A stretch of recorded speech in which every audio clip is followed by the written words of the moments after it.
And on that note, I'd like to introduce our expert today, and that's Prateek from Wakefit. You might all remember him because he's been in the news very recently. I don't know if a lot of you have seen or not. We were discussing in our community about this IKEA launching in Bangalore and Wakefit coming out with this, Swedish ad talking about the QR code. He's literally he is the brain behind that campaign and many more, which you'll be seeing in a few days.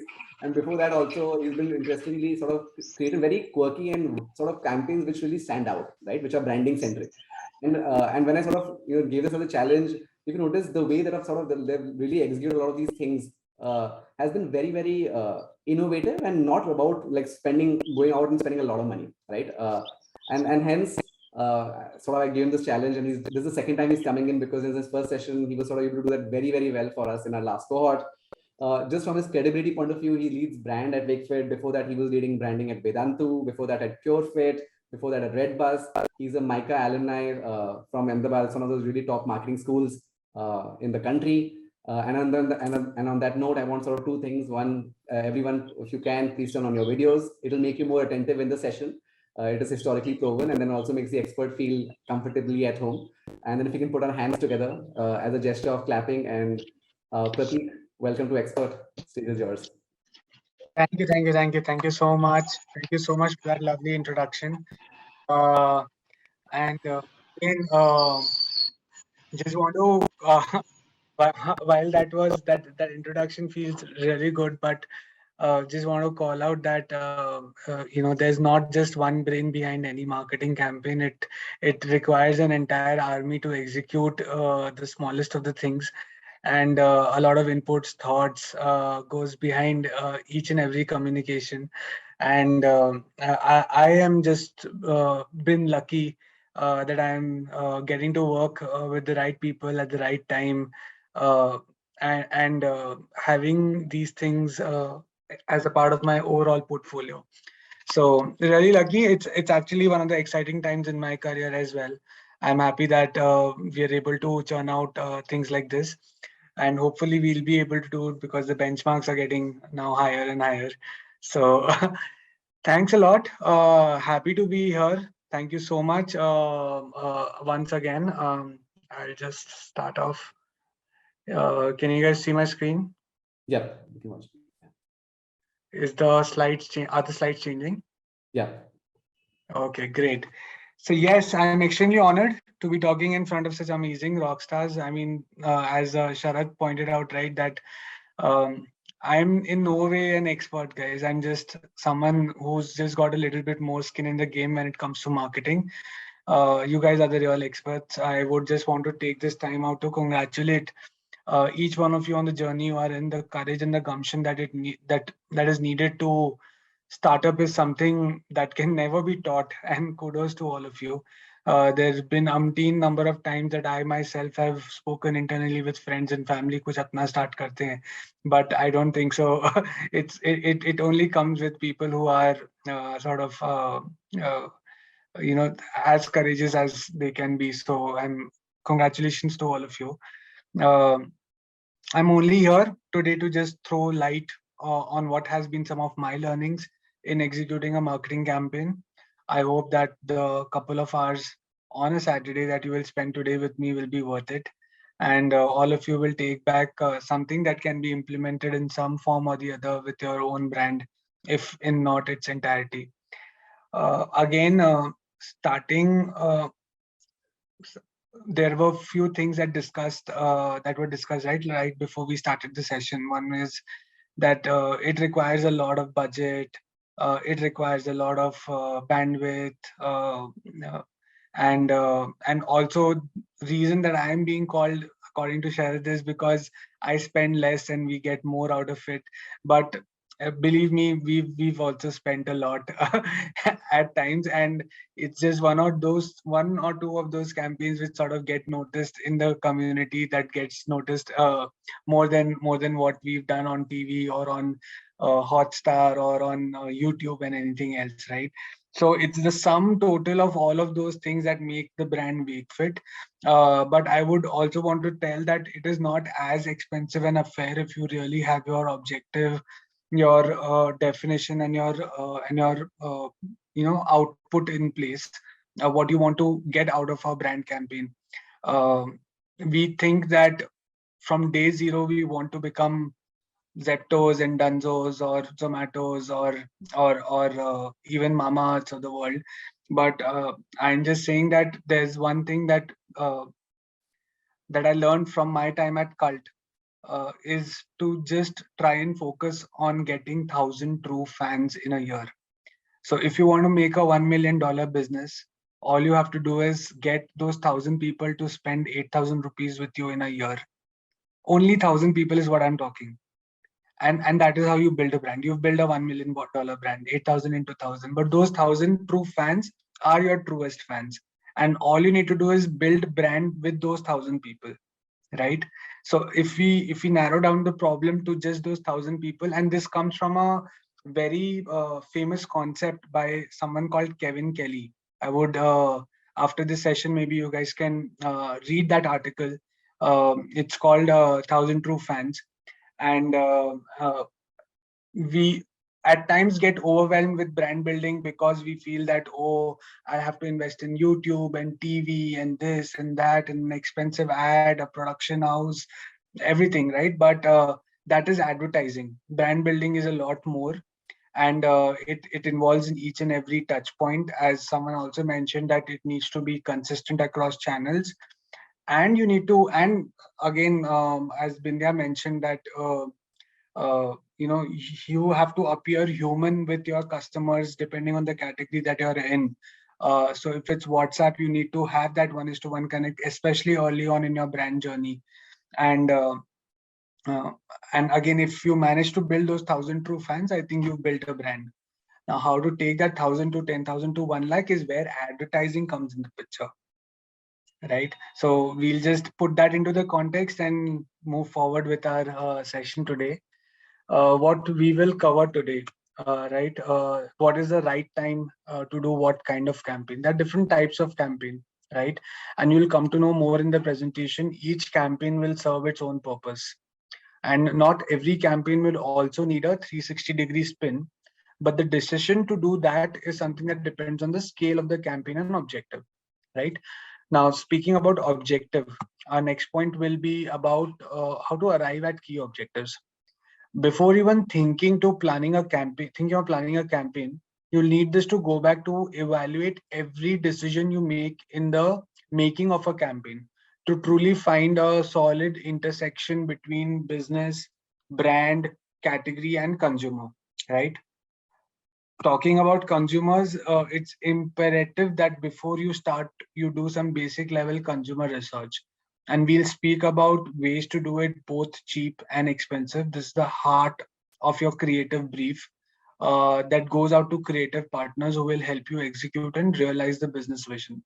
So, Sharad mentioned the IKEA ad and the brain behind and everything, but uh, it all stems from the creative brief. The creatives will get inspired basis how you write your creative brief. And as a brand marketer, there are two people in marketing. One is strategy, brand. The others are creative, and there's a intersection between the two, right? Evaluating the right creative, getting the right creative, and understanding the business objectives both need to meet.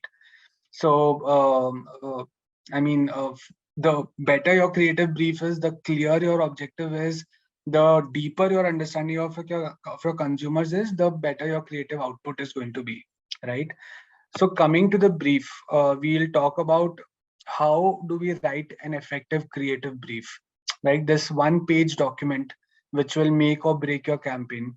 The creative will always be as good as the brief you set out to. The brief will also help you evaluate the creative idea among other framework that we'll discuss on how we can decode the objective judgment of a creative process, which can be very, very subjective, right? I mean, some people like red ads, some people don't. Some people like Y ads, some people don't. Even on the IKEA ad, there were so many comments, mixed comments. Some people telling us that we were crazy. Some people saying that it's a master stroke. So for you to evaluate whether it was good or bad, depends on how you write the brief and what was the overall objective of it, and that's how you make a judgment whether you go ahead with it or not. Again, finally, we come to evaluating the evaluation of any creative idea. And then the core of our topic today, which is to give any campaign idea a multiplier effect. How do you ensure, irrespective of budget and resources, that the campaign travels far and wide in various forms? And that you are not just settling down with a 20-second creative or one print ad or one idea which is just a social media post. So my manager in my previous organization once told me that any marketing campaign is 20% idea, 30% scale, and 50% execution. So while ideas will look great, but the 30% of scale and execution is something that you need to keep thinking on how to make it travel far and wide so that you get more bang for your buck. And again, I feel good ideas at times get wasted because we don't apply the scale and execution. We think that, okay, fine, we wanted a 10-second ad, we got a 10-second ad, and we will run that 10-second ad. But I feel that if you have done all the above checkpoints that I've mentioned in this particular slide, you will eventually land up with an answer that says, okay, now how do I multiply it? How do I adapt it to multiple platforms where all it can go, right? So how to take your campaign to market with the resources at hand is something, again, we'll discuss. Eventually, we'll end up with a interesting live exercise to create an integrated marketing campaign and Q&A. Sounds good. Any questions so far? Am I going slow, fast? Is it fine? I think looks good. Anyone also, by the way, have any questions? Always raise your hands, like from the reaction, and then Prateek can call you out. Yeah, Prateek? Yeah, sounds good. Sounds good. Yeah. Great. Let's move forward with our first. What is the right time to launch a campaign? Right. So this particular model has helped me more often than not to just simply structure the thought I have about my marketing campaigns for the brand. So keeping in mind past data about your business, your competition, your category, your consumers, you ought to divide your entire year's marketing calendars under these three buckets. Hero becomes your large scale tentpole events or go big moments designed to raise brand awareness. Hub is, regularly scheduled push content designed for your secondary audience or potential audience. And hygiene and help is always on pull content designed for your core target audience, right?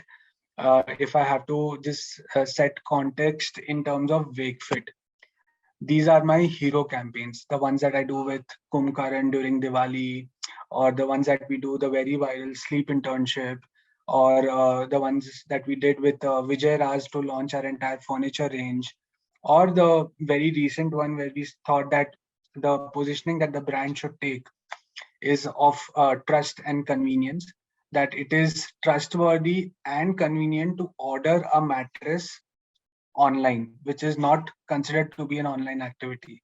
So that is what we were going after, and hence we launched a campaign called 100 days ke liye try karo, acha nahi laga to return karo, no questions asked, right? And these are my hero campaigns. These are the campaigns which they might not get as noticed on online, but this is where the money is being spent largely on media, on getting a celebrity on board, on ensuring that there's high production quality and everything, right? So this is hero. Then there are certain hub campaigns, right? Which is, if you see over here, there is a late night show with Devdutt Patnaik, or what do you say, the one that we did with Sumit Vyas. So these are done with very, they are slightly short-term campaigns that will help you stay in consideration and in part of conversations. So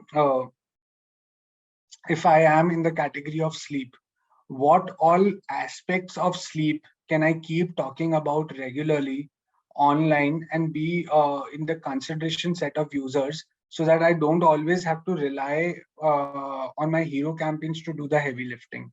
So while hero campaigns are going out and putting out a certain message for the brand, I am owning conversations, becoming synonymous with categories that I want through my hub campaigns by providing either educational or entertaining or engaging campaigns on my hub part of campaigns, right?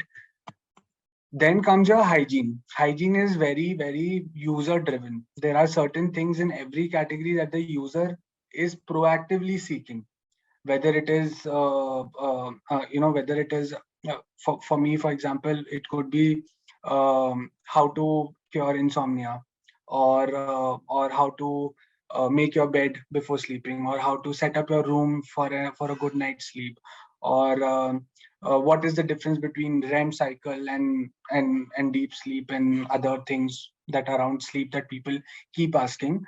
And if and what the consumer needs at what time in which channel, and your job is to ensure that the brand is present over there, right?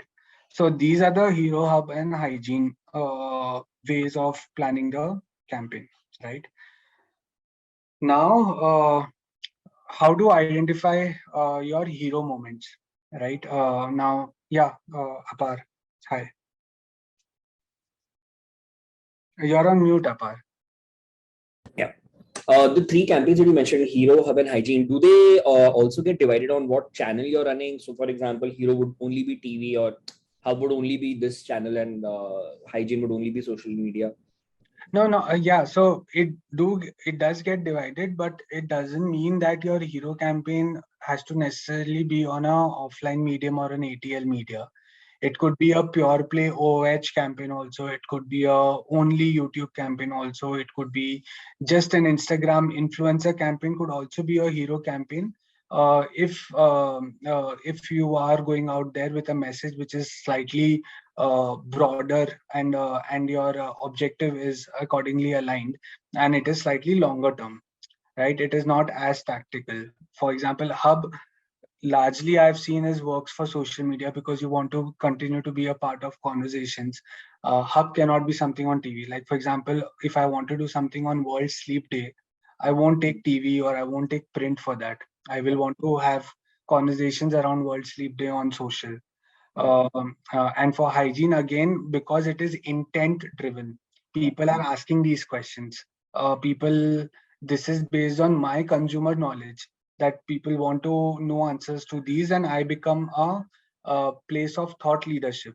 So whether it is newsletters, whether it is search ads, whether it is blogs, whether it is YouTube searches, anything that wherever people are showing intent becomes your hygiene channels.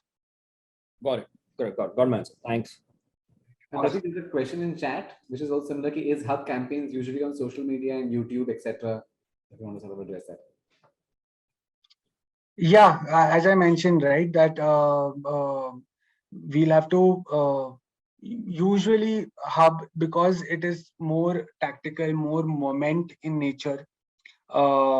You are trying to consistently going out there and providing content. It is not from a point of view of brand awareness or sales, right? Hub is you being part of conversations. When I think of sleep, Wakefit should come to my mind. When I think of skincare, the skincare brand that I don't know, I'm forgetting the name, sorry.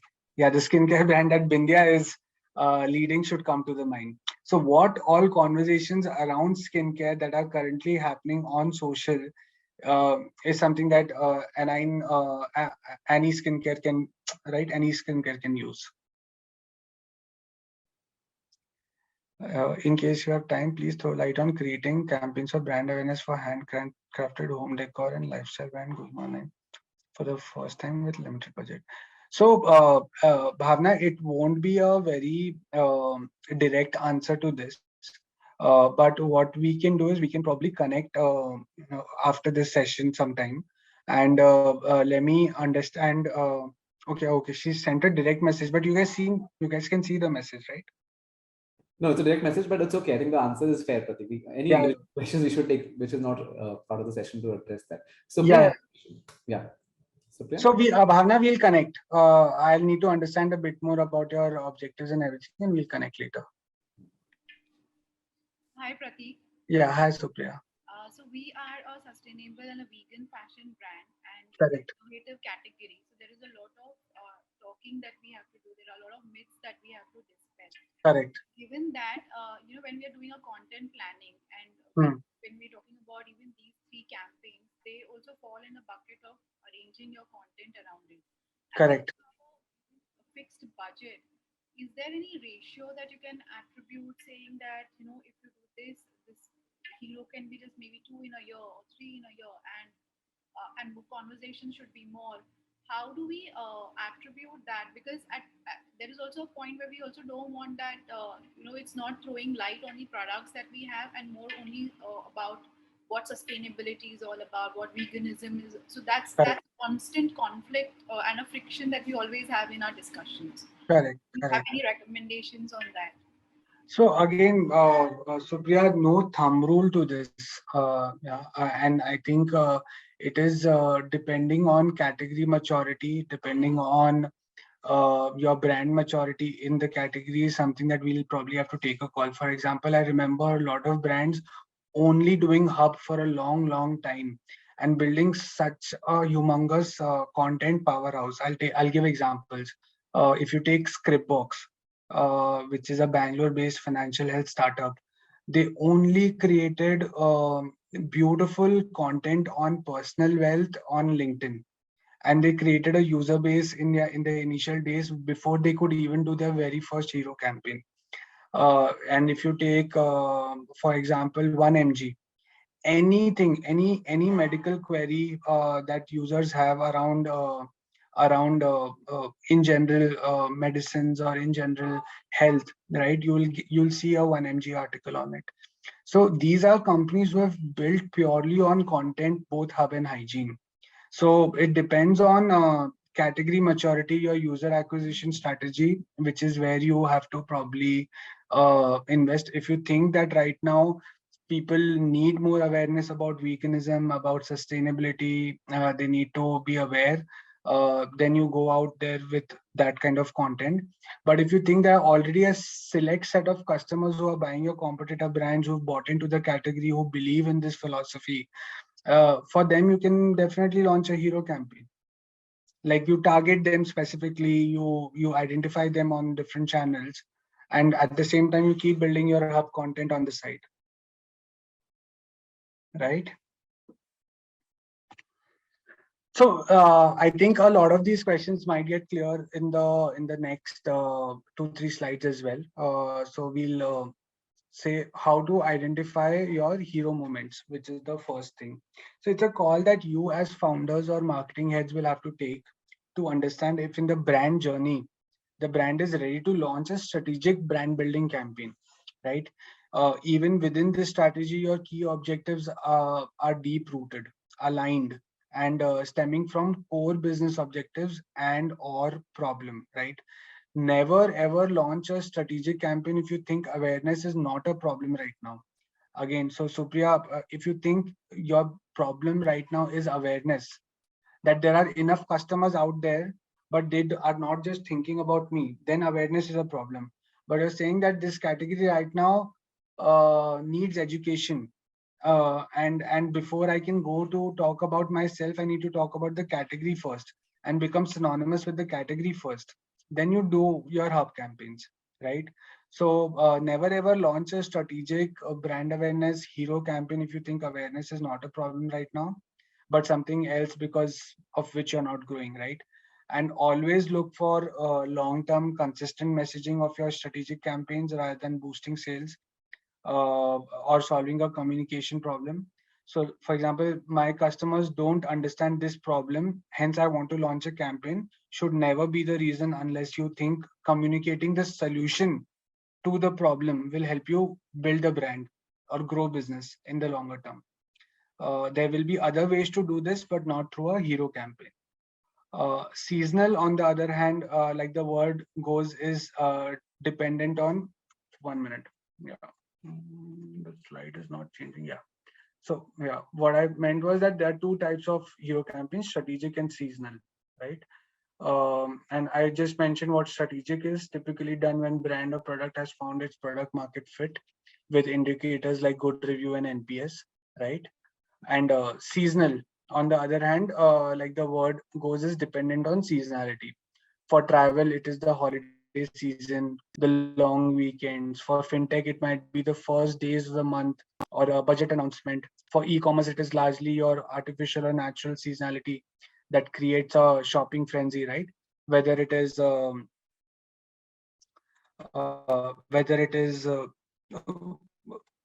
strategy or season, all your media channels and 360 degree has to come into play for the right effect. So wherever the customer touch point is for that point in time when the campaign is running, or even after, they shouldn't be seeing anything else but what you want to communicate and the action you want them to take. Right?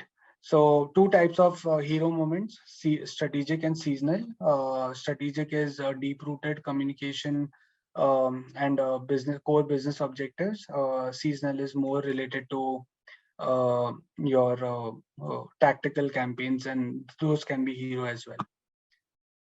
Now, choreographing your hub moments, as again, as Supriya mentioned, right? Create category relevance, increase consideration, enable conversations, and build brand love.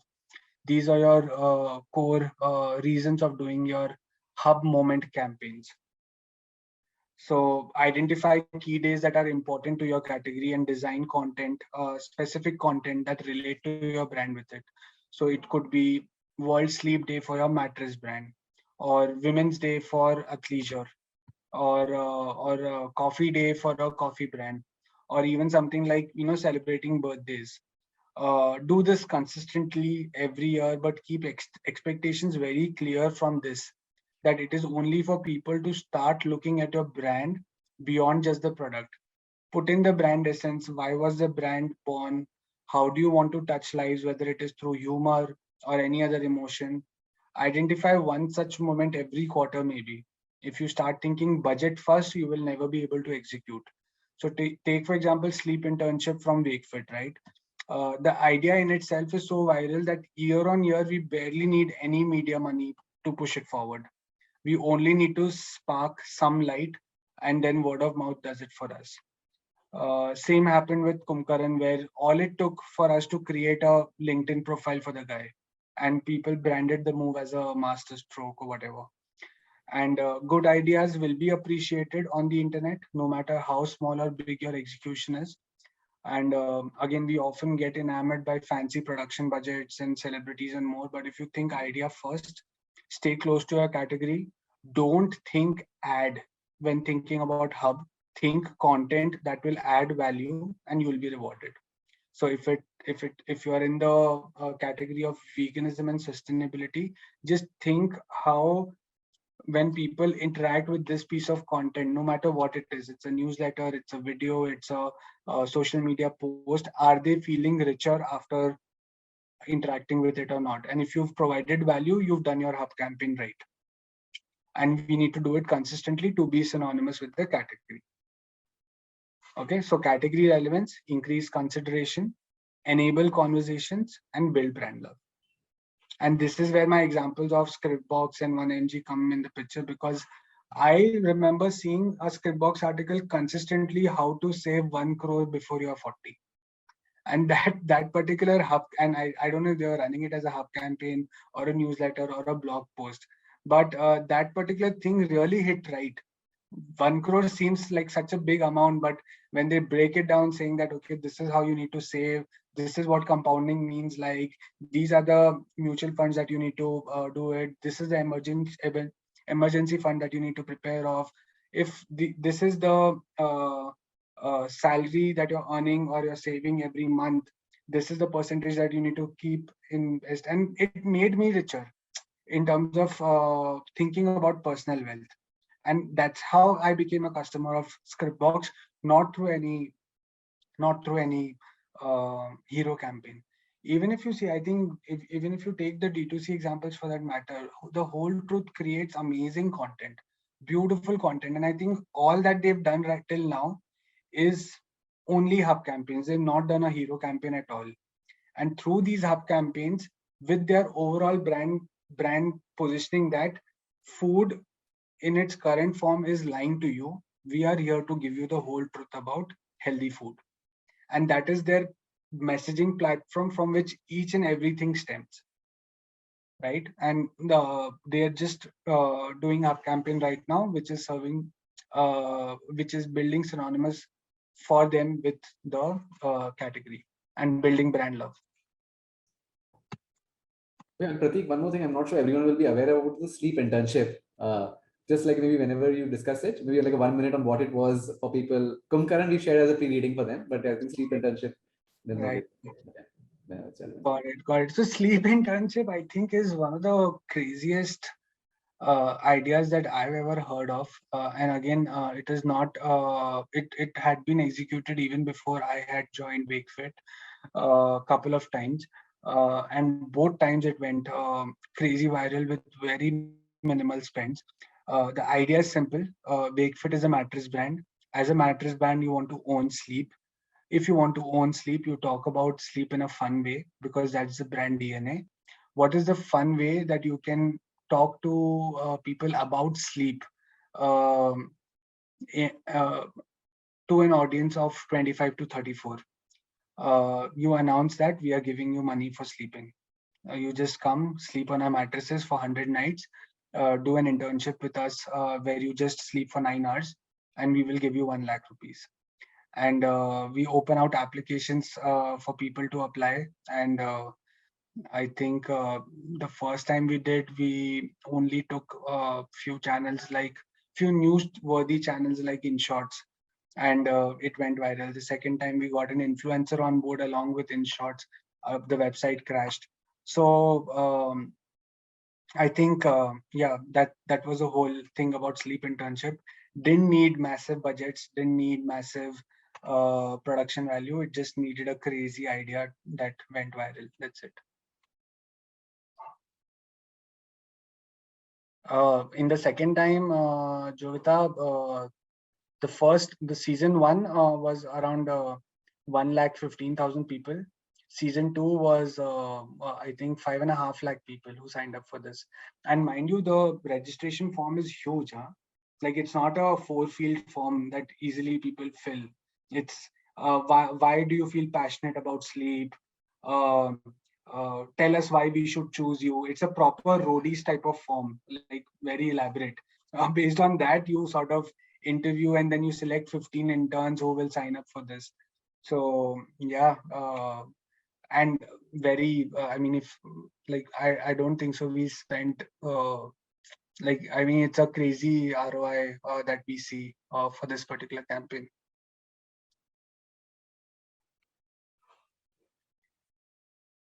Do you set your marketing campaigns for the year or half year, etc. first, or do you set your marketing budget first and then see what kind of campaigns you can run with that? Interesting question, Bindya. I think we'll try to answer this in the presentation, and yeah, we'll answer this in the presentation, Bindya, because I think I have it somewhere in the overall presentation that this get answered. Nikita, anything you give for free in India, it acts as magnet. Yeah. Those guys get paid 1 lakh, not to 5 lakh people. Out of those 5 lakh people, 15 interns were selected. And those 15 interns did the 100-day internship with us. And those 15 interns got 1 lakh as stipend.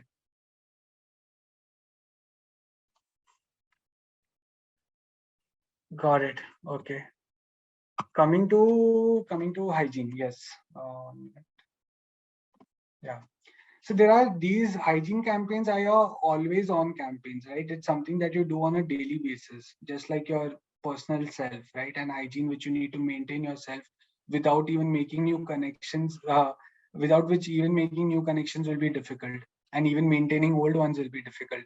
So treat your brand as a person and what is the hygiene that it needs to do so that it ensures that it is building new connections and maintaining the old ones. uh, uh, uh, these campaigns add value to your immediate next set of customers and also your existing customers. So make their lives better, right? Again, as Bindya had mentioned, talking to them on WhatsApp, having a personal connect, a well-crafted newsletter, a handful tip, an unexpected surprise. Identify what are the wow moments in your customer journey, and try to see if you can personalize, localize, do the hard work for your brand on a daily basis. Not a one-off social media post, not an ad creative, not an emailer. Simply add value on a consistent way with the goal of improving daily. It's making you as a brand a better person, and it is also making the friends of the brand better people, right? You want to be in company of people who add value to your lives. So make your brand that people want to be a part of. So that's your hygiene, crafting your hygiene moments. Okay.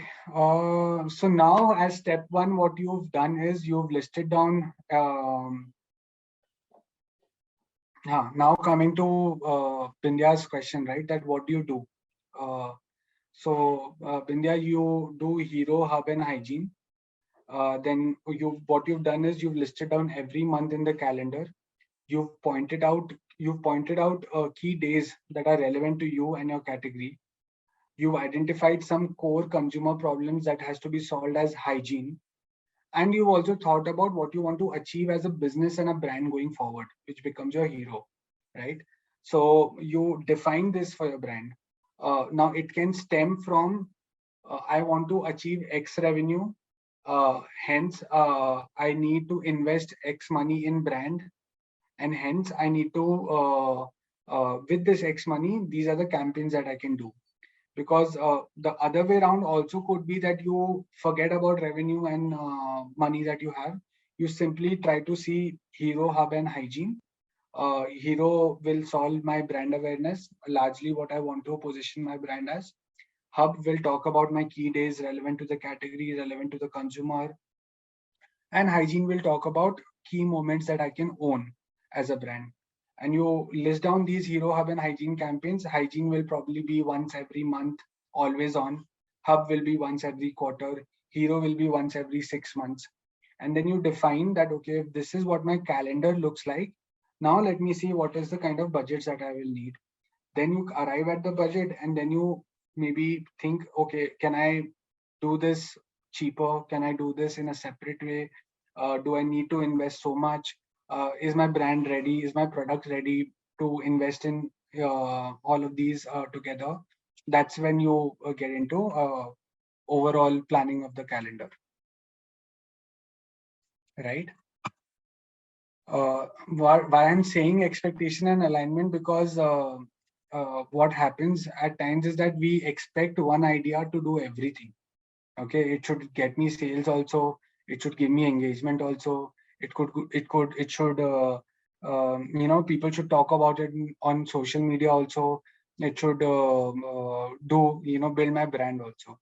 But your idea will be like Dhoni.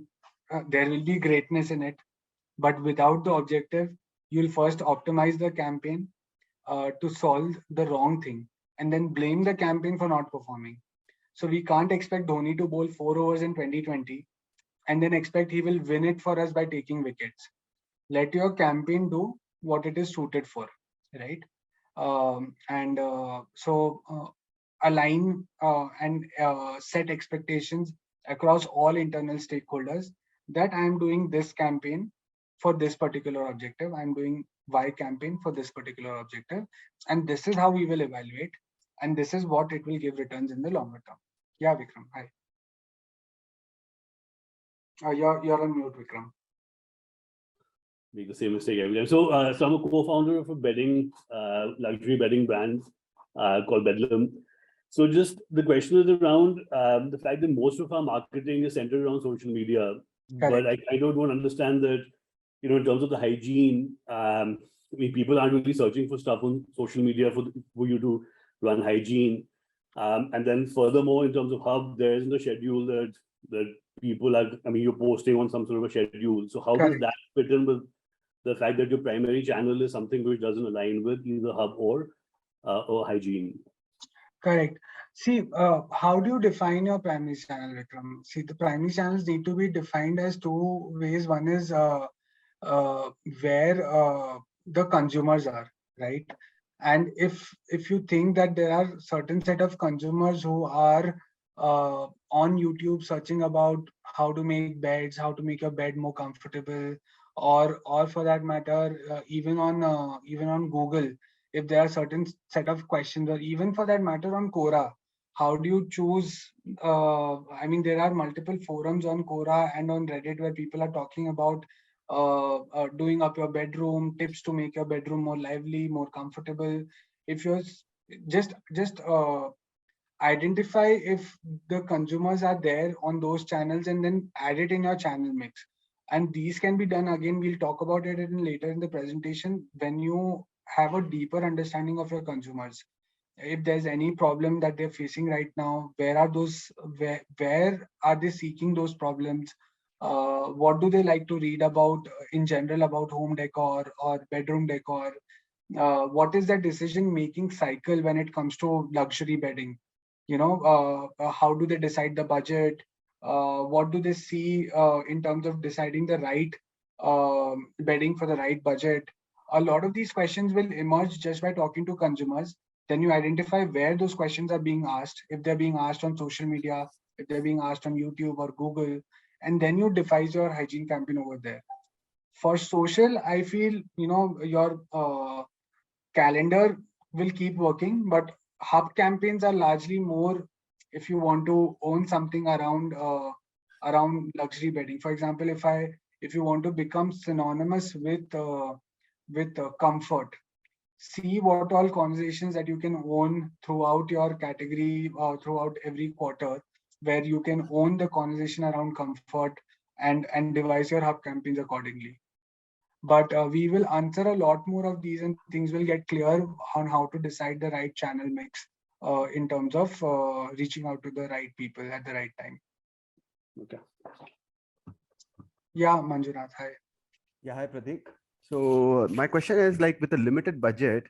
In fact, actually, I was just talking to one of the branding company just about 2 days back, and it's very interesting that is aligned at the same time.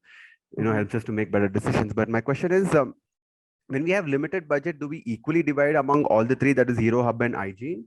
Like let's say whatever content that we have, and should we like focus any particular thing on for a long term return, or should we like give equal distribution to all the three, or like that was my question. And should we like, for let's say that we have for a month when we are planning, the calendar looks like we give equal importance to all the three, or like the whole year we plan, like the first we create a lot of hero thing, and then we talk about a lot of hub, and then come into the hygiene part of it. So that's my question. If you're covering it later, this slides, I'm happy to wait and listen, or if you can answer me right now. Yeah. No, yeah, so it'll get covered later on as well, Manju. But the short answer to this is, again, you have to arrive at a larger objective. Every brand does not need to do all hero, hub, and hygiene. It depends on which stage of product market fit, of brand market fit are you there right now. So if awareness is a problem, you are saying that I have got my 1,000 users, my NPS is great, uh, my repeat and retention is off the roof. And I think right now, for me to grow from here is only and only brand awareness. People need to know more about me. I have a solid product at hand. Then you go for awareness, right? But if you're saying right now that, there's enough people buying my competition right now, there are enough people searching about my category, but not converting with me right now. So there are some things that I still need to do at a basic level for me to get those people on board. And hence you invest in hub and hygiene, right? And for brands like Wakefit, which are slightly more mature, they've reached a certain scale, right? We have to look at all three. And again, even after that, the budgets are not equally divided. It depends on a lot of things around revenue, around scale, around overall market sizing that we do, right? Yeah, so we are actually in a space where we are talking about humane products. So humane eggs is a product which is free range and cage-free eggs. There is enough awareness in the thing, but still, with a country like India, there like whenever we do some events, offline events, people still talk about what is exactly free range, right? So there has to be a good amount of awareness, and in the space also not much players. But we have seen high retention, and we are very new to the D2C sector, but we have seen good traction in the marketplace. Got it. So I think here, like you said, I think awareness is actually the key. Because people even don't know, because since egg is a commodity, and now when it comes to premium egg, the awareness and the reason why it is premium also need to be understood. Okay, I got it.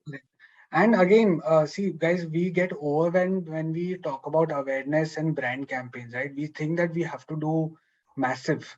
Okay. But that's not the case. The power of digital is that it lets you target very, very precisely and very sharp. Okay, you don't need to build your brand from day one with 1 million people right now. Even right now till date for Wakefit, I keep telling that how many people are buying mattresses right now, and for me to go from X to 2X, what is that number that I need to chase? I don't need to burn the ocean or boil the ocean to get to those extra few more people to buy my mattresses right now or buy my furniture right now. So even with Happy Hens, you understand what your consumer profile has been so far.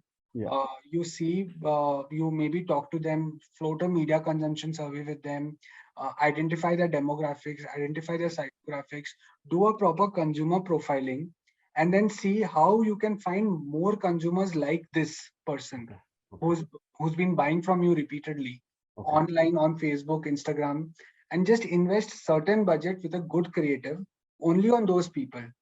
And see if the brand awareness between them is increasing or not. Are you getting more people? Is direct traffic increasing? Are organic searches for your brand increasing or not? That's the way to go about it. Don't need to do a big bang all the time. Got it. Yeah. Thank you so much, Prateek. Thank you. Great. So I think a lot of these questions that I'm being asked, right, it all stems from the fact that are we defining our objectives correctly or not? So always align your marketing campaigns with what the org wants. Okay.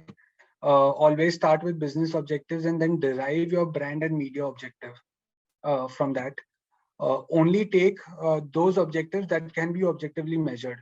Is campaign ko viral kar do is something that is not going to be an objective. So take a lighthouse approach to defining your objectives. Start with something that is laser focused, sharp, well-defined, and ensure that it reaches far and wide repeatedly. So just start with a very sharp objectives, see how far and wide it can reach like a lighthouse, and how it can do repeatedly, just like how our lighthouse, goes around, right? Let's take an example. Okay, let's take an example of a women's athleisure performance wear brand. Okay, let's start from the top. Overall Indian market is this. Within that, my offline share of the market is this, and online is this. In online, my immediate competition is this. This competition does X business combined, and my share is this. Within a year, the category will grow in a certain way and the competition will grow in some way. So this will help you define if your job is category creation or grow the category or snatch share from competition or build a category. So business objective, to increase overall market share in women's athleisure market as defined by brands A, B, C, who do X business when compared to us. Okay, this is my business objective. To meet this business objective, my brand objective is that to increase awareness by highlighting our core brand purpose of sustainable, affordable, and utility-driven designs. For this brand objective, my communication objective is to achieve the above by launching a unique pair of everyday leggings that come with deep pockets, which has been highly ignored while designing clothes for women, right? And for this communication objective, my media objective becomes to reach out to X percentage of women in a particular age group on these 3 platforms, Y number of times with a desired view rate of Z. If you have these 4 objectives defined, you will be very clear what you're getting into. right? Again, as I mentioned, Manjunath, also your media objective for awareness campaign need not be reaching out to millions of people. It could be just reaching out to 1 lakh people who you think are your immediate target audience. And that's why your media objective then accordingly will become that to reach out to X percentage of women in a particular age group on the platforms that you decide, which come from consumer research, saying that my and like how um, Vikram also mentioned from Bedlam that my consumers are on social media. So then your channels become okay. I'll only go on Instagram and on Facebook for this particular campaign, and with Y number of times with a desired view rate of Z. So your view rate will define your creative effectiveness. Your Y number of times will define how many number of times a user needs to see your ad before they convert. Your X percentage will define the reach. If your revenue objective is only say to grow from X to 2X, where X is a small base, you don't need to reach out to a million people for that, right?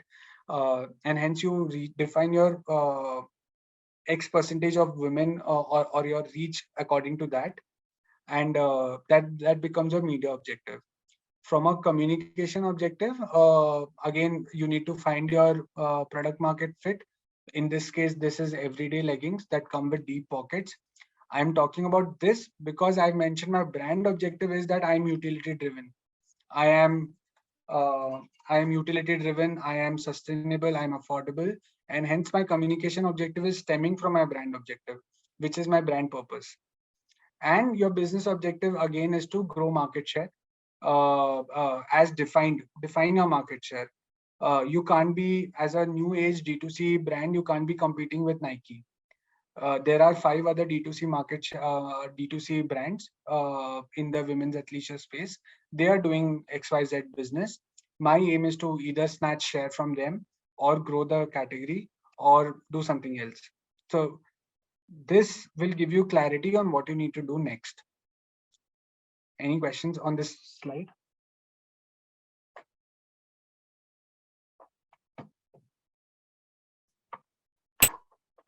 Great. Okay. Awesome. Coming to what to measure and when. So there are 4 types of measurements that you can take when it comes to hero, health, hub, hygiene, or whatever campaign that you do. Brand health is one measure which is largely for hero campaigns. Awareness, top of mind awareness. Which brand comes to your mind when you think of buying X? This you need to test out with the users who have been exposed to your ad. This you need to test out with users who you think are your immediate target audience, and you need to do it regularly if at all you want to take this as a metric. But this brand health in terms of trauma, spontaneous consideration, key associations, imageries is largely done with slightly mature brands. For for brands that are just starting out in their overall awareness journey, you can easily take direct impact and that means overall traffic, direct traffic, page views, add to carts, initiate checkout or orders. With every brand campaign, there is an indirect impact also, which is conversion rate is increasing or not, CTR is increasing or not, view through conversions is increasing or not, view rate is getting better or not, engagement rate is better or not. Because of the brand campaign that I did during this time, is my retention rate in this month or reactivations in this month better or not? Overall, are people liking the brand in terms of NPS? So that is your indirect impact. And then there is a halo effect. Halo effect is because I did a creative clutter break on YouTube. Are there more people searching about me on Google to find out whether what this brand is all about? Are there more people clicking on my emailers, my push notifications, my intrusive messages because me as a brand has improved my communication over there or not? Google Trends, I think, is a beautiful tool that everyone should use. I use it very often to track whether me as a brand is growing when compared to my competition faster than my competition or not, right? So you put in your brand name, you put in your competition name. If competition is at X, you're at Y. What is that gap? And are you with your brand campaigns closing or increasing that gap or not, right? And social media conversions, social media followings. And I would say the last point in the halo effect, which is employee advocates, is the most underrated part of any brand campaign. Use your employees, use your people, friends and family to become advocates of this particular of any brand campaign that you launch. Use them to test your ads. Use them to sort of try and give you feedback, promote it in their own channels. Uh, so employee advocates, I think, is a big, again, halo effect that we can do, right? So this is the overall measurement framework depending on which campaign you're doing, right? But all of this starts with knowing your customer, right? And as I mentioned, it does not need to it doesn't need a lot of money. I often used to get bogged down by the fact that I don't have enough money to research, and we often complicate things when it comes to consumer research, but in fact it is fairly simple.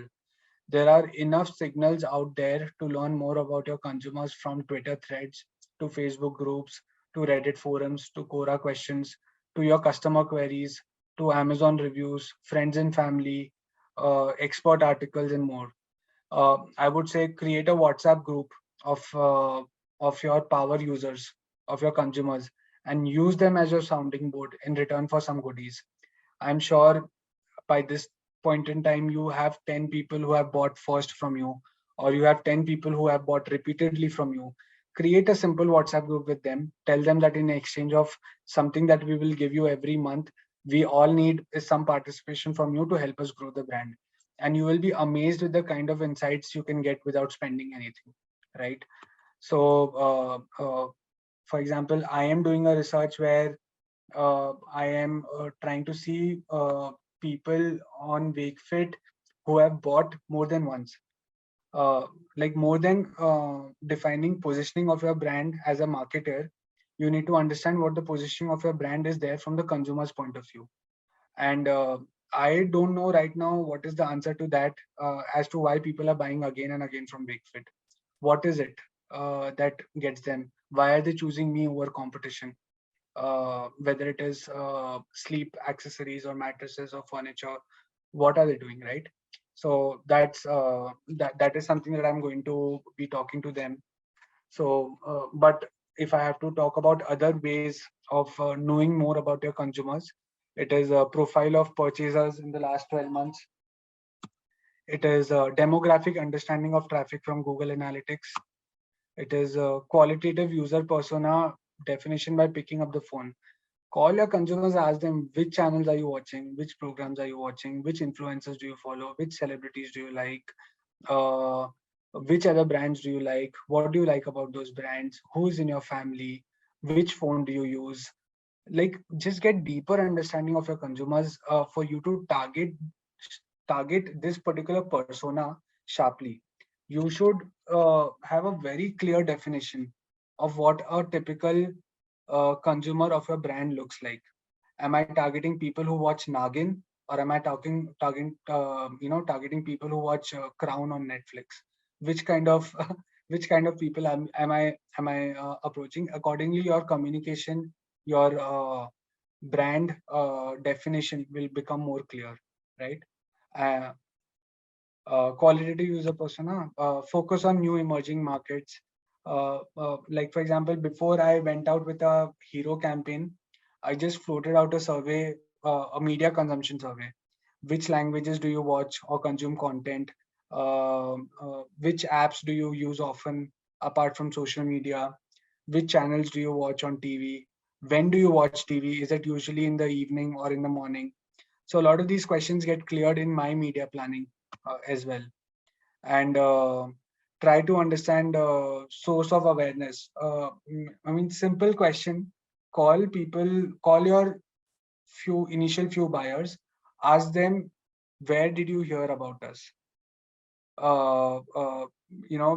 Just ask them that when is the first time that you heard about us, and try to create what is your primary source of awareness, and then optimize your campaigns for that particular channel as well.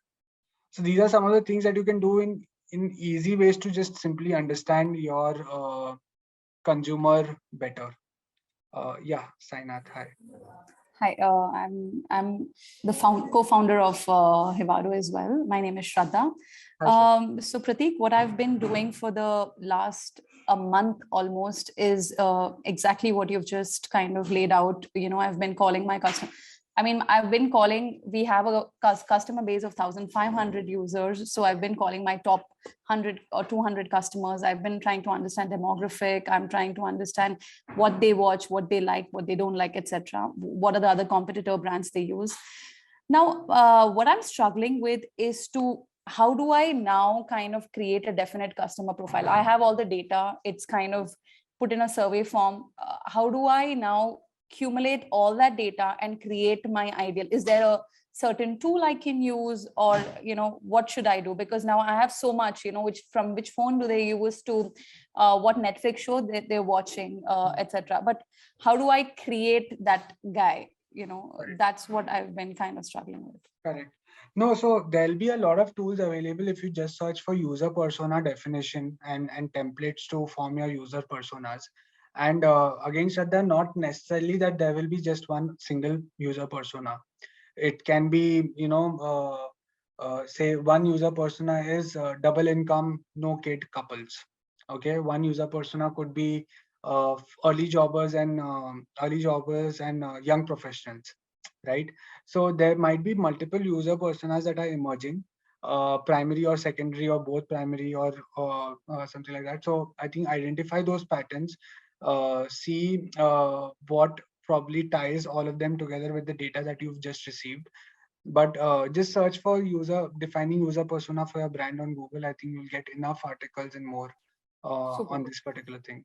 All right. Thank you so much, Prateek. Okay. Yeah, so these are the few things where you can get more understanding of your consumers. So what we've done so far is we've identified the objective, brand, business, communication, and media. After that, we've identified the consumer, who my consumer is. Once you have all of this data, come into the creative brief, which is the core and the ultimate truth, which speaks about your clarity of thought. If this creative brief is all over the place, the ad, the piece of content, the strategy that you will get will also be all over the place. It's a cliche line, but people say that if you're talking to everybody, you're talking to nobody. So this creative brief will not only help you align your thoughts around what your campaign should look like, but also to make sure that the creative guys that are working, whether it is internal or external, they are giving you the right output or not, right? So as we spoke earlier, truly identify the reason why you're doing this campaign. Okay, so why is this brief here? What's the business objective? Be very clear about your marketing goal, which is different than the business goal. Okay, what is the campaign objective? What do you aim to achieve out of it? Don't treat your creative partners as mere executioners. Okay, give them more and more context. Give them enough points to let their creative thinking fly. Give them what the business problem is. Tell your creative partners that I am not the right creative person. You are the right creative person. I'm the right business and category person. I will give you as many insights about my business, about my category, about my consumers. You give me the right creative idea that will help me grow the business, not do something whatever, right? Competition overview, right? Target consumers. What is the core tension from the category that we aim to address? All of these need to be very sharply defined now when you think of a creative campaign. Category understanding, competition overview, target consumer. Now, what is the core tension from the category? Let me define what do you mean by core tension? Let's take an example of Dove. Okay, the core tension of that category was beauty was defined through a very myopic lens, right? Set norms and standards. When we think of beauty, people think a certain color, a certain shape, a certain form of a person, right? And it was very myopic. This was the core tension of the category, because if Dove wanted people to adopt, they can't just keep showing people with a very stereotypical way of how beauty is defined. This, as a brief, as the core tension of the category, went to the creative guys, which is when they came up with the campaign called Real Beauty, right? And you see all of those things about that, beauty is within, and all of that entire campaign. It has been the longest running campaign, the longest running brand platform that they've ever been a part of. So identify what is that core tension from the category that we aim to address.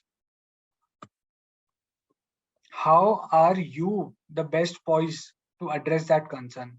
What differentiates you? Why should consumers believe us? Brand personality and tone of voice. What is your overall brand personality and tone of voice? Are you humorous? Are you serious? Are you educational? Are you a sage? What is it that is your brand personality? And then key communication takeaway, learnings from past campaign, if any, and a note on execution. What is your vision of what the creative should look like? I mean, all of these answers should be very clearly, all of these questions should be very clearly answered in your creative brief.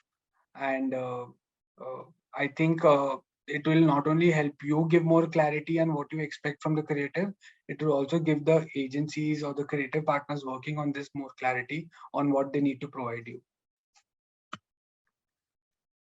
Right? And then eventually you talk to them about key creative and media requirement. That depends again where you're targeting. Is it Instagram? Is it Facebook? Is it a combination of YouTube and social? Is it a seasonal hero campaign, which is just sale? Is it a strategic campaign which talks about a larger brand positioning? So you have to define all of these things, because you don't expect a 3-minute ad when you were actually expecting a 6-second bumper. So these things need to be a lot more clear. Key dates and timelines. Right? Any of the questions in this which is unclear on this particular brief?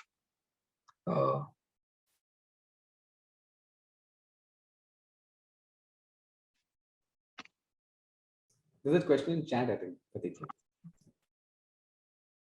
1 minute. Yeah, in your opinion and experience, which has more chances of going viral for a generic product in a saturated market? A humorous ad, a slice of life ad, a controversial ad, an ad with a celebrity? 1 minute, sorry, an ad with showcases information that adds. There's no science to it, Vindhya. Even till today, I cannot predict what can go viral. I thought my Wakefit welcomes IKEA ad would just be ignored, but people discussed it.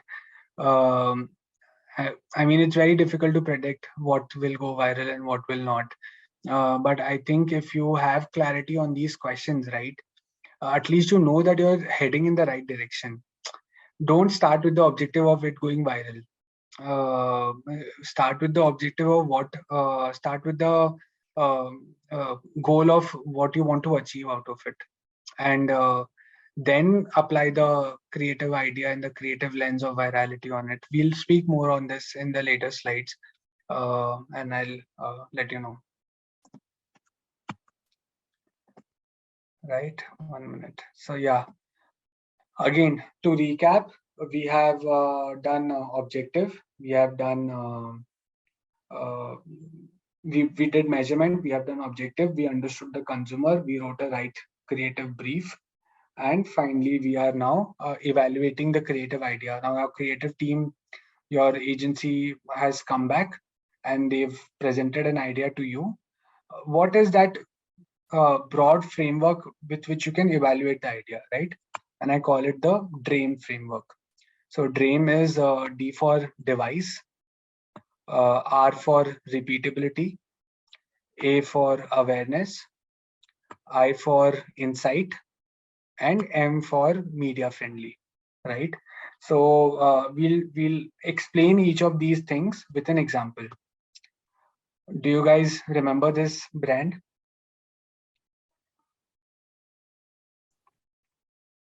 Yeah, whoever remembers can put an answer in chat or maybe raise it.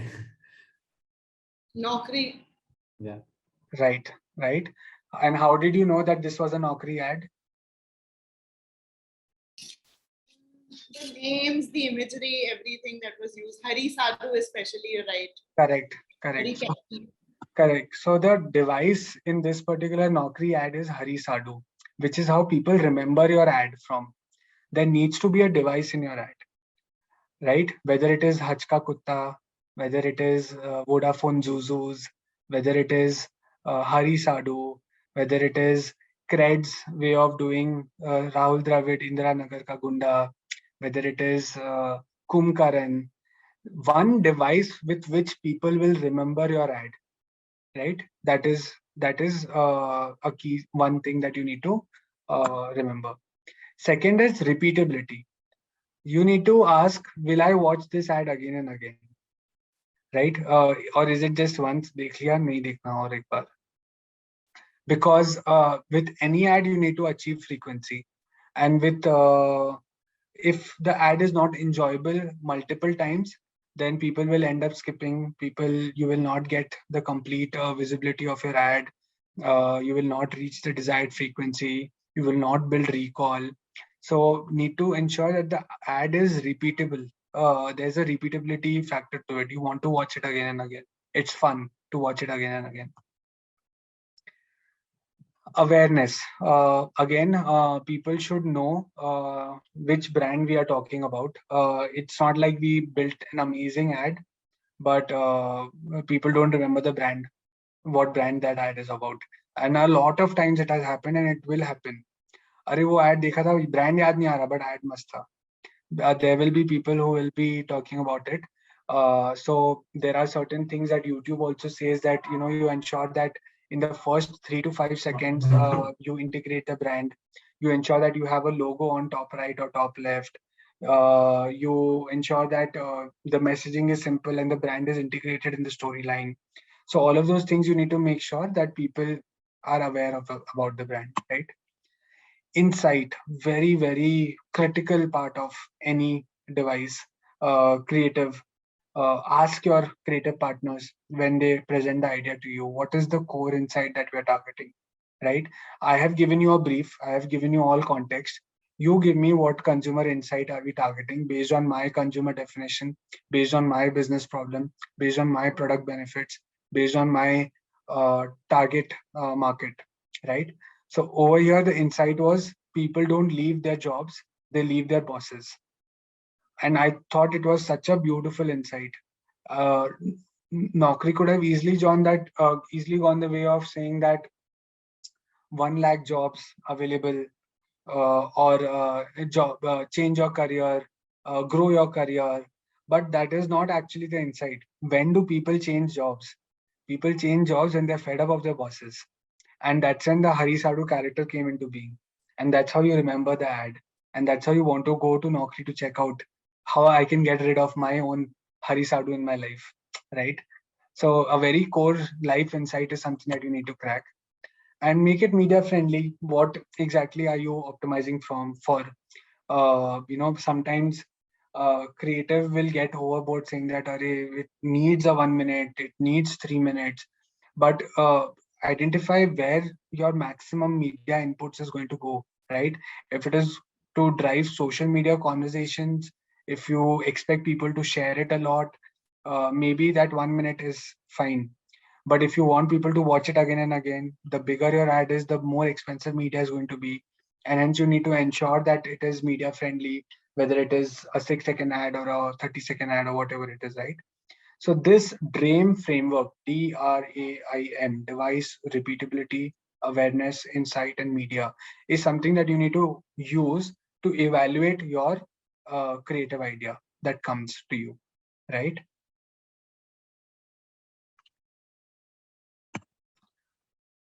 Coming to next, how to multiply the idea, right? So again, I feel even currently right now, I feel that there are so many ways that Hari Sadhu as a device could have been taken, and the idea could have been multiplied according to different platforms, right? While this was just a 30-second TV ad because that was the primary media at that time. Right now, media landscape itself has evolved so much. How could you have used Hari Sadhu as a character to ensure that they are that this reach of this campaign is multiplied throughout different platforms? So for that, list down each and every consumer touch point. That would be website, email, SMS, newsletters, and push notifications, social media, all channels, multiple formats within social media, memes, live events, reels, WhatsApp, blogs, other brand collaboration, partnerships, influencers, employee channels, transactional SMS and emails, packaging, performance marketing, press releases, and ensure that you do not copy and paste for each of these, because each and every campaign that you roll out with, there needs to be, and this largely is applicable for hero campaigns, that it ensures that each and every consumer touch point is speaking the same language, uh, and list down each and everything. For example, I really wanted to ensure that my packaging for mattress has a kumkaran in it. I wanted to ensure that there is a standee of Rashmika, my celebrity, in the office. So when employees enter, they know that this is a campaign that they're running, right? So a lot of these things can be used to multiply your idea. And as we started this session, that the whole session is about how to ensure that you give the idea its due credit and ensure that it gets the bang for the buck, right? So we'll do this with the example of Kumkaran. Okay. The idea over here was Wakefit mattresses are tested and approved by Kumkaran. And now look at the multiplication that we did of this particular idea. We did a social media contest that we are onboarding world's greatest sleep influencer. Guess who? Right? So that was one multiplication. Then we did a newsletter takeover. We onboarded Kumkaran as the chief snorator. Orator ka snorator kiya. We started giving out newsletters from Kumkaran's tone of voice.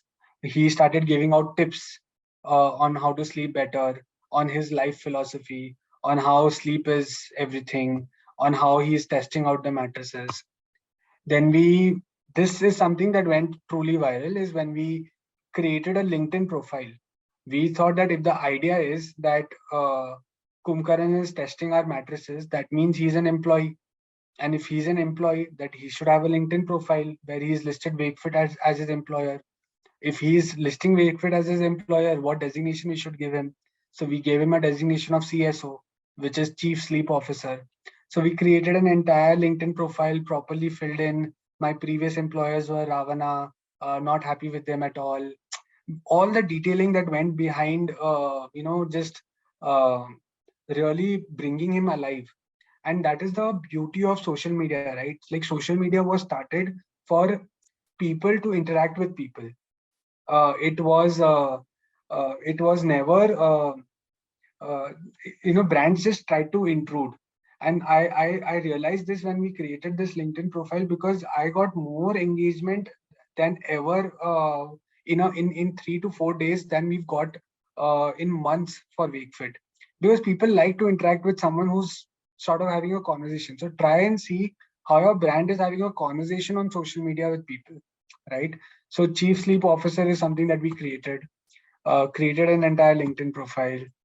We ensured that we send the employee welcome emails that come to our employers also, that we've onboarded Kunkaran as Chief Sleep Officer, and all of those things. We made our founders comment on his LinkedIn post. Happy to have you on board. We started doing brand banter. For example, we tagged Swiggy uh, on Kumkaran's sleep diet. 345 rasgullas, whatever, 145. This is Swiggy's order, and Swiggy replied to that. We did coffee with Kumkaran live. So we did a live YouTube session with Kumkaran where all we showed was Kumkaran sleeping. That's it. So people attended that live, and then there was a small ticker saying that our chief sleep officer is currently testing our mattresses. Please use this discount code, exclusive discount code, if you want to order any mattress. So we did a live YouTube session. We did emailers. Then after some time, LinkedIn banned because it was a fake profile. So they took out the profile. So we created an entire movement around bring back Kumkaran. And the whole LinkedIn started talking that, yeah, we miss him. The only sunlight that LinkedIn had. Why are LinkedIn being so? Why are LinkedIn not getting him back?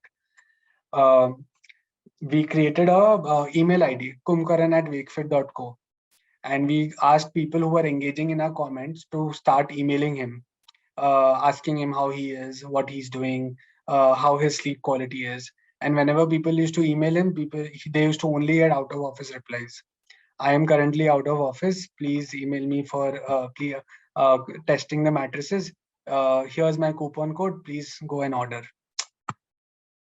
We did Instagram Reels, performance marketing updates, calendar invites to employees, Slack and employee email updates. We created a Spotify playlist, So Gaya Ye Jahan, Meri Neend Lauta Do, Neend Churai Meri Kisne, all the songs related to sleep. What would Kumkaran do if he had a Spotify playlist? So truly own that particular creative device of Kumkaran. And that's the easiest way to bring people. Like we could have done orthopedic memory foam mattress, 7-zone layer. This is how the layer is. This is how it gives. But that is something that everyone is talking about. This was the easiest way for us to bring attention to the brand and the product. And I think it did its job. We did case studies and everything. In fact, we also have a Twitter handle of Kumkaran since he got banned from LinkedIn. Now he tweets on Twitter. So that is also going on, memes and everything. So this was one way of amplification that we did. Did you all promote or boosted these on social media, or did it have organic reach? So Priya, on LinkedIn, it was purely organic. Like we didn't have to do anything, and it went, like, people just loved the concept. There were some things like around Kumkaran Live is something that we sort of did some seeding and boosting and all that. But I think otherwise, more or less, all the ideas that I've mentioned over here is just owned media. That's it. Nothing else. But did you guys had heard about this?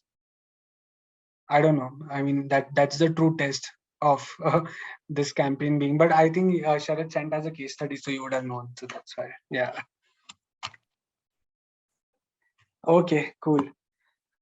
Again, not all campaigns go viral, but they still need to have a 360 feel to it. So over here also with Vedantu, we said the idea was that everyone in EdTech and in the tuition ecosystem is promising inputs.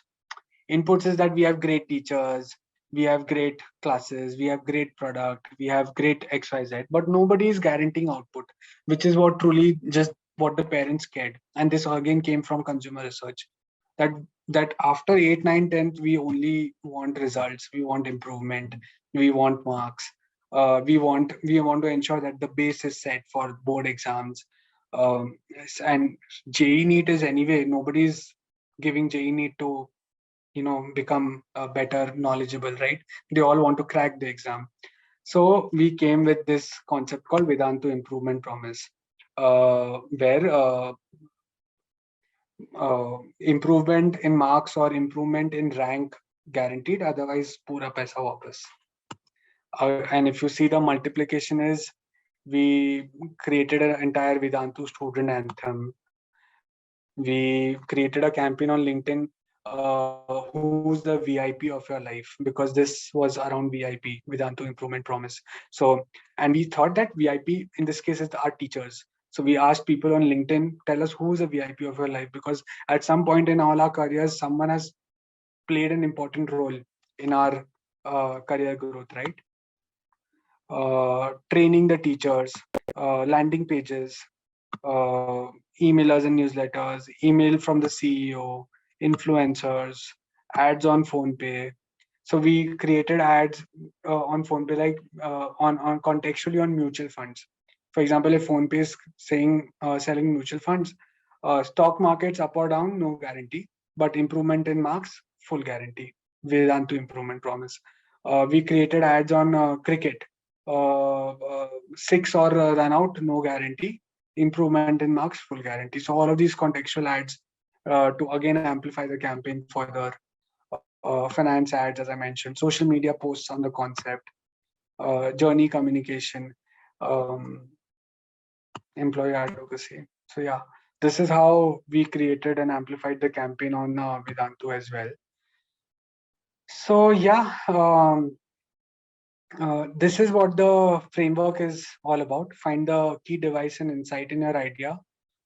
Note down all possible owned, earned, and paid media channels accessible to you. Start listing down the main idea, how it can be adapted to each of those channels without losing the communication objective. Map the execution to a date-wise execution calendar, and define what your expectation is from each implementation and align it to the overall campaign. Yeah, Dr. Chitra, hi. Hi, Prateek, I just wanted to ask you, you did this whole campaign, right? How many variations did you try and how long did it take before you got it to go viral? Which one in particular are you talking about? The Kumbhakarna campaign, when you started with it, right? How many variations did you have in your mind to test it out? By variations, you mean? Like different concepts of the same thing. I mean, Kumbhakarna was the centerpiece, right? But like the whole storyline, did you have like just one story that you said we're going to stick to this, or did you try different, like 3-4 different lines and stuff? That's what I meant. No, and how long before it took off? Right. So see, Wakefit had done a campaign involving Kumbhakarna earlier as well, but the multiplication of that idea had not happened yet. And when I came in, I thought that it is such a strong device that we need to amplify it in as many channels as possible. So there were not a lot of variations that happened over here, but my core objective was that how do I ensure that this campaign gets amplified in each and every channel that is accessible to us. And by channel, I mean the ones that I've noted down here, right? If I have to do website, what is the core communication? If I have to do LinkedIn, what is the core communication? So we listed down all the ideas, and we hope, some of the ideas we thought there was a gut feel that it will take off. Like for example, I'll be honest, the Kumbhakarna live with YouTube, barely thousands of people attended. It bombed. I thought lakhs and lakhs will come, it'll be intrigue, people will go crazy, people will talk about it on social media, but it bombed. It was not as expected. For LinkedIn profile, I didn't know that people will engage with it so much. Luckily, there was someone in the team who was posing as Kumbhakarna and giving very funny replies to all the comments. So that also helped us. So just one idea, one variation applicable to each of the consumer touch point, and we took it live, and some of them clicked, some of them didn't. Got it. Thanks. And just in terms of like when you're like budgeting for this, right? And you said you amplified across channels and stuff like that. So let's say like someone spoke about how it's mainly Instagram, Facebook led acquisition category. So how much of your marketing budget would you put towards this to back it and to see? And then when would you plug it and say, no, this is not happening? Okay. So the budget was decided upfront, and this was you remember when I told Hero, I had mentioned two things. One is strategic, the other is seasonal, right? Yeah. And so this campaign came when it was a seasonality, where anyway we get a lot of traffic. There's a lot of intent buying that is happening, right? So as a brand, our philosophy was that we want to invest money in media. We will see, evaluate what happens to it. But since this was a brand campaign, the overall objective, as I mentioned, was not to check sales from this, because for that performance is running. For us over here was only about checking conversations, interactivity with the creative that we have produced. How are people engaging with the overall concept? How much people are talking? It was all just that. So we didn't get to sales or whatever at that point in time, because objective was not that. We just thought that, okay, it is Diwali. People are going to buy a lot of things for their home. We need to be on top of mind at a select set of audiences. We need to invest X amount of money. Again, as I mentioned, the media objective. Reach X percentage of people, invest Y frequency to reach Z with a certain view rate. If the view rate would have shown me that it is dipping, if the creative is not performing, people are not clicking, my direct traffic is not showing any up move, my organic traffic is not showing any up move, I would have stopped or pulled the plug. But overall, there were conversations happening on social media. Again, in the if you remember, there was one slide which talked about measurements, right? What to measure when. Yeah. So we looked at the direct traffic, the organic traffic, brand searches, and conversations on social media as the metrics, and they were all showing signs. So we continued with it.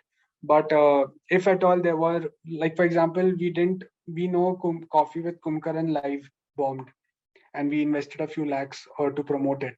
But and we pulled the plug, saying that no, it's not working out. And we didn't put more money behind it then. So that was one thing. Great, thank you so much. No problem. Yeah. Hey, hi, Dheeraj. Yeah, hi.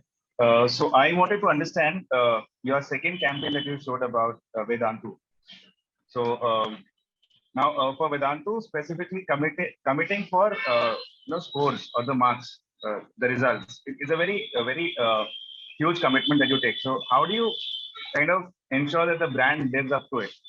Is there a plan? What if it doesn't happen? Then how do you handle the trolls? Do you have any negative publicity because of it? Did you experience anything like that before? Yeah, I mean, Dheeraj, I keep saying that we keep thinking brand as just advertising. It is a lot more than that, right? Because as a brand marketer, you need to ensure that from product to price to promotion and to distribution, which is place, all 4 Ps are aligning to the overall objective. So before even we could do promotion, which is what I'm showcasing right now on the slide, there was a product and a price angle to it, right? And when we when we did the consumer research, when we understood from parents what they wanted, when we realized what will move the needle, when we understood what will differentiate us from the consumers, we took this to the product team, right? And we asked them that, is this viable? Can we promise this? Can you do this? And at least at that time, people were quite confident, saying that if someone is attending 75% of my class and giving 75% of the test, there is no chance that that particular student will not improve. There will be an improvement for sure. So they were very confident. We got a buy-in. The negative backlash was only about that. Why are you talking about marks? this, also Amir Khan with his Three Idiots personality saying that Marx ke piche mat bhago, uske piche bhago.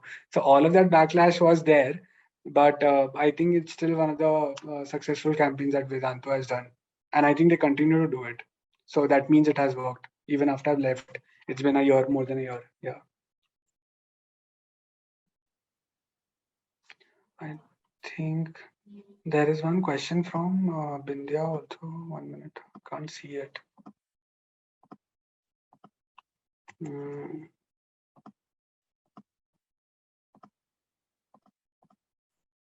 One minute. Huh? Yeah. Did you do a survey after to see if the customers actually caught and remembered the core objectives you wanted to convey as a brand, or most just remember the device, Kumkar, and the humor? See, Bindya, the thing is, the stage at which Wakefit was, right? People already knew. A lot of people already know about Wakefit, and the fact that it sells mattresses, right? So we did whenever we do some investment on YouTube and everything, they provide us with something called as brand lift survey. So do search about BLS, and in BLS they on Google, just search about BLS. There's a lot of theory around it. In BLS they help us talk about which test out some questions. Which brand comes to your mind when it comes to buying mattresses? So what they do is they expose it to people who have not seen your ad, and they expose it to people who have seen your ad. They ask questions to both of these user sets, and then after the campaign is over, they see if there is an uplift or not. So for people who have seen the ad versus people who have not seen the ad, do they see an uplift? Whether people associate Wakefit with high quality mattresses or not? And I think, and we saw amazing results. There has been a case study also that has been published, that we saw massive interest in brand, massive interest in overall awareness and ad recall because of this particular device of Kumkaran.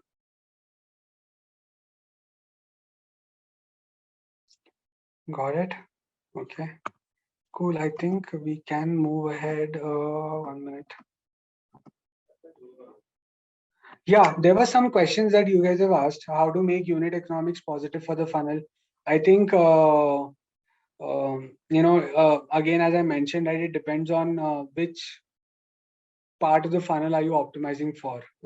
If it's top of the funnel, then unit economics right now do not come in the picture. Your overall brand health as objectives come in the picture. If it is bottom of the funnel, lower the funnel, then your unit economics come in the picture, because you can directly measure in terms of performance ads and what is your ROI and how it is. But I think it depends on which stage the brand is at, and I don't think so unit economics positive. If unit economics positive is the goal, I feel first reach unit economics positive at the might of your brand, at the might of your product, at the might of your overall consumer retention strategies. Once you've reached unit economics positive, then you take a call saying that, okay, fine, now I want to invest in brand, and I want to grow the brand, and I want to improve my direct traffic. I want to reduce dependency on performance. I want to reduce dependency on discounting. For that, I need to grow the brand imagery.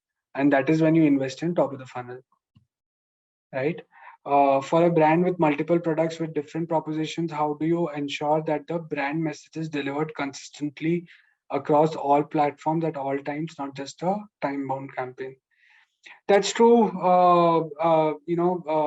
but there is a difference between product positioning and brand positioning, right? And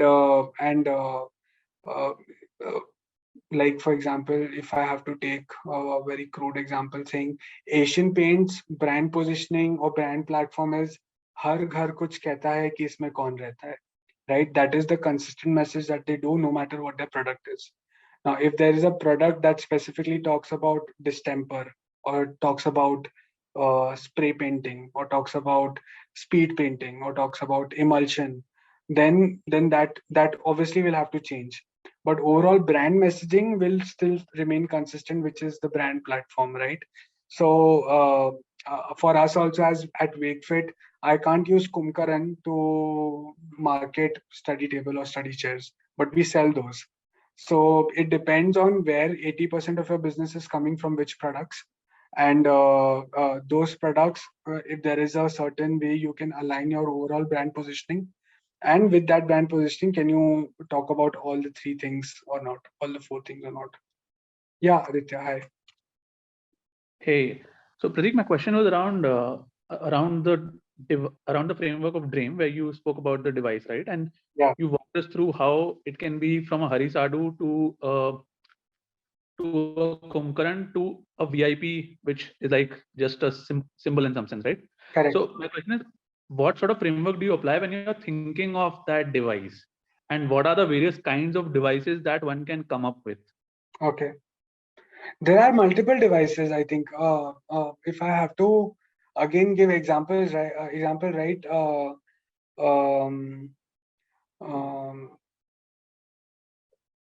Device is anything that a person recalls your ad from, right?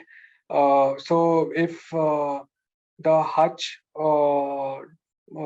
Pug is a device, or a Vodafone Zuzu is a device, or it can be just a audio device, which is हर एक friend जरूरी होता है for Airtel. It could be just the Trivago guy who comes. क्या आपने hotel do you remember that Trivago ad? Yeah, that itself is a device. So it can be audio, it can be visual, it can be in general something that sticks. For example, Indiranagar ka Gunda is a device. From more recent examples,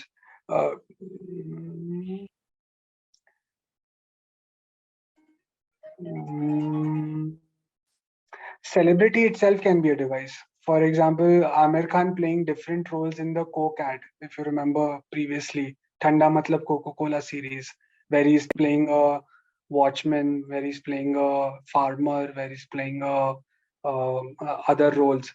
Those could be devices. So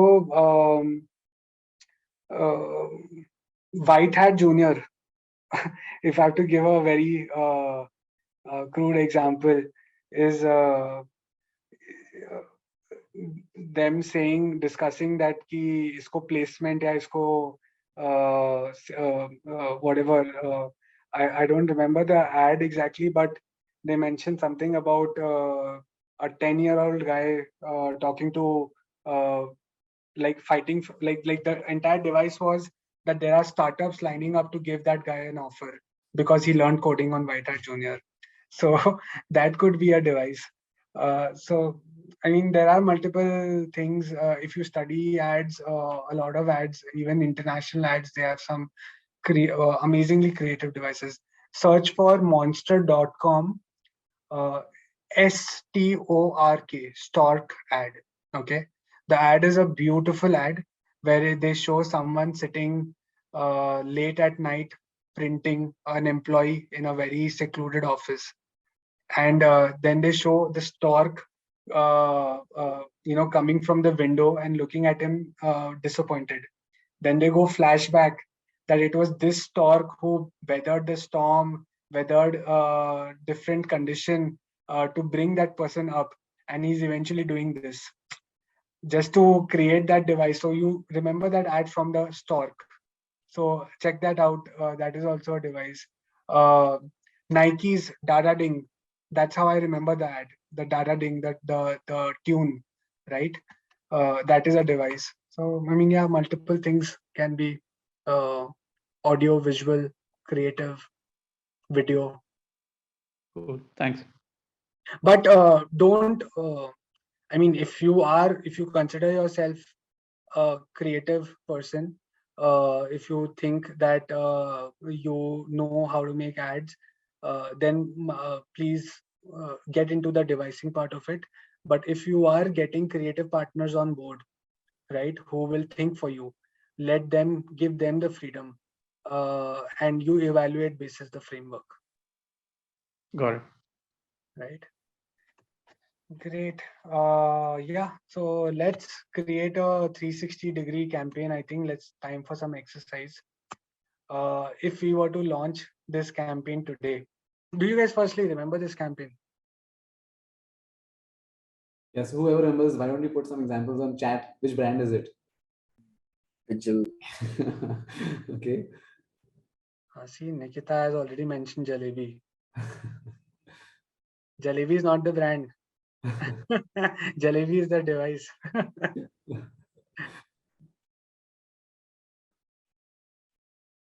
Right, it is Dhara.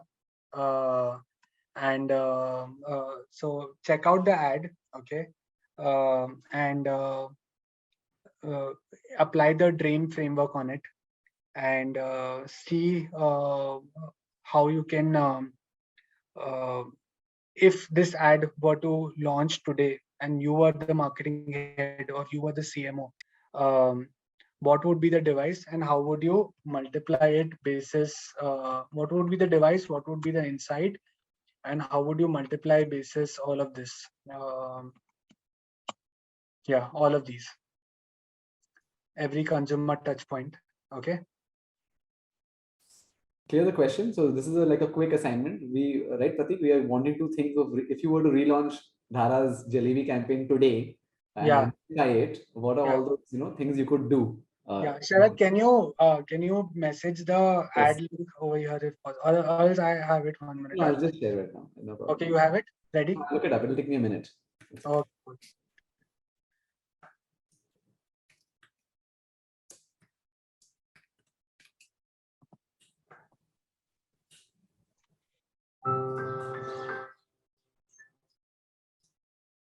Yeah, just check out this ad and then think of the device, think of the insight.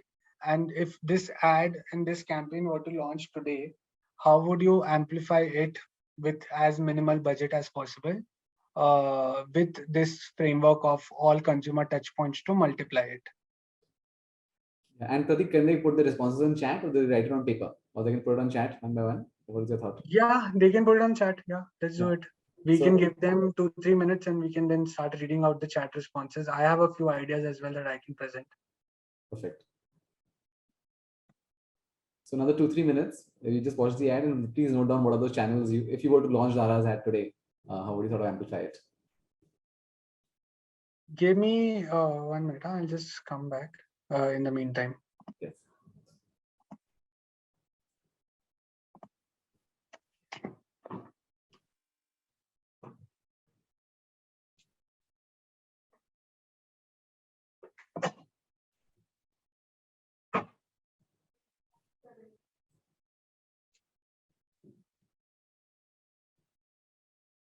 That's right. That is right.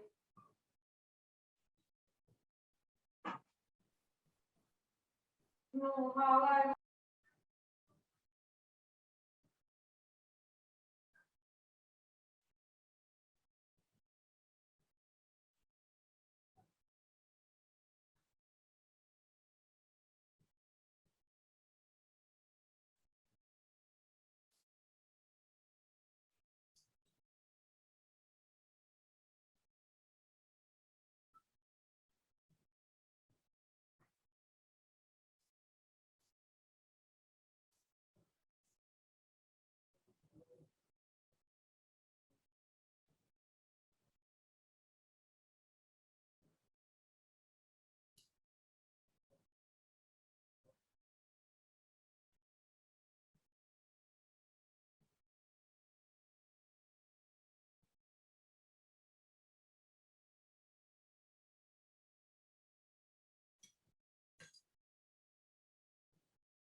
Hi. Are we ready? Do we have responses? Yeah, so can we start putting the responses in chat now? So if you were to amplify Dhara's campaign, let's start putting on chat.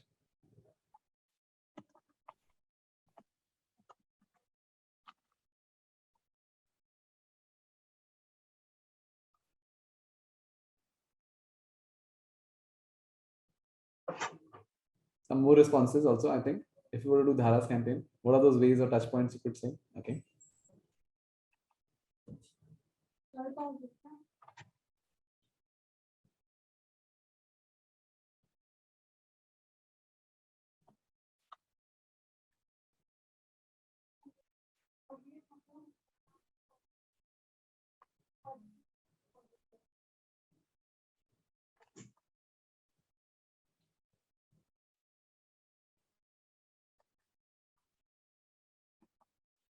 Right. So we have responses from Bhavna.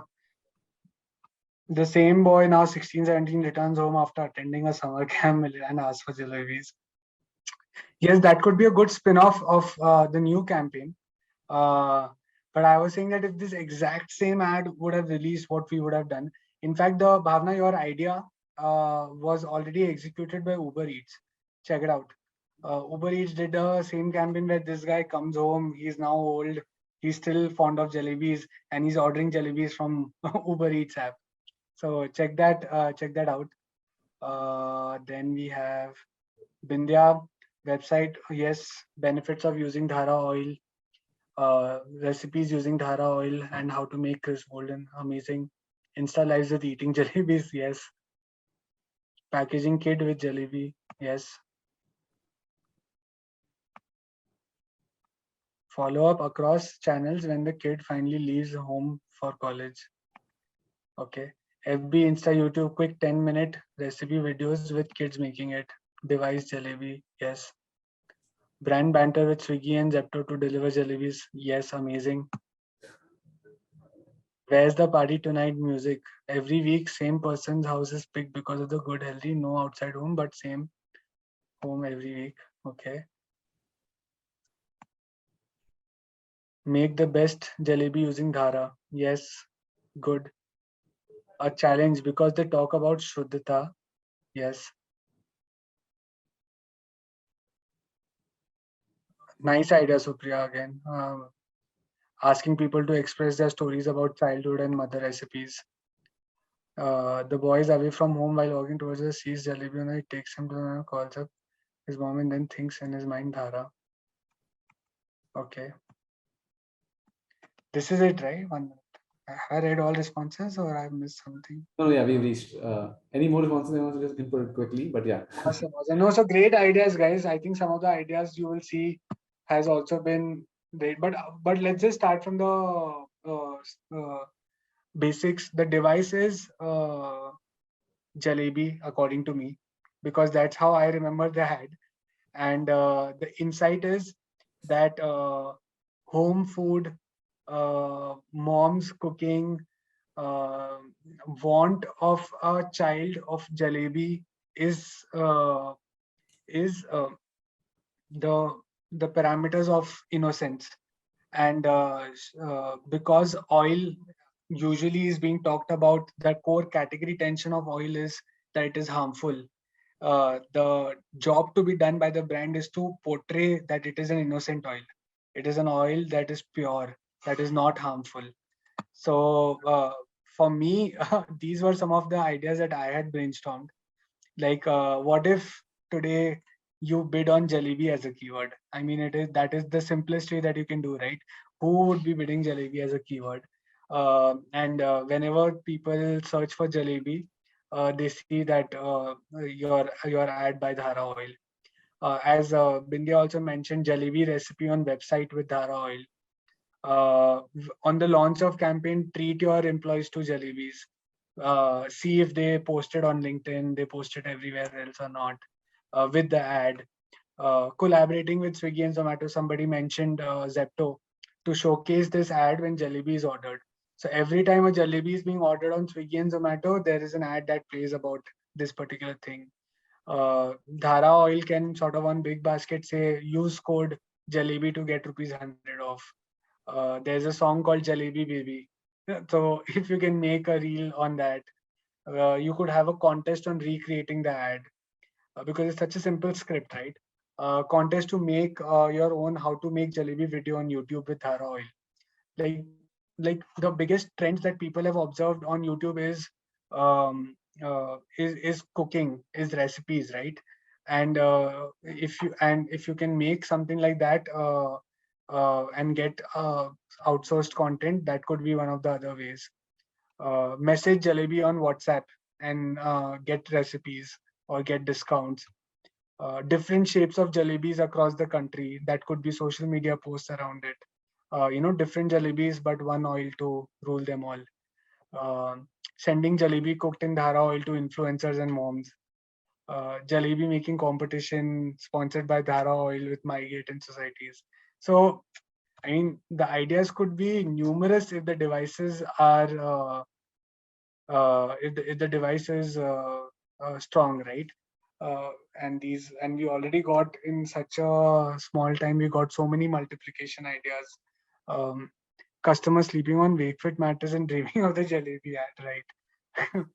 That could be also.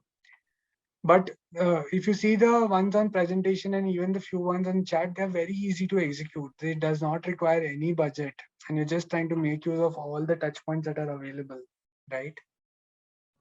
So yeah, that was it for today's session.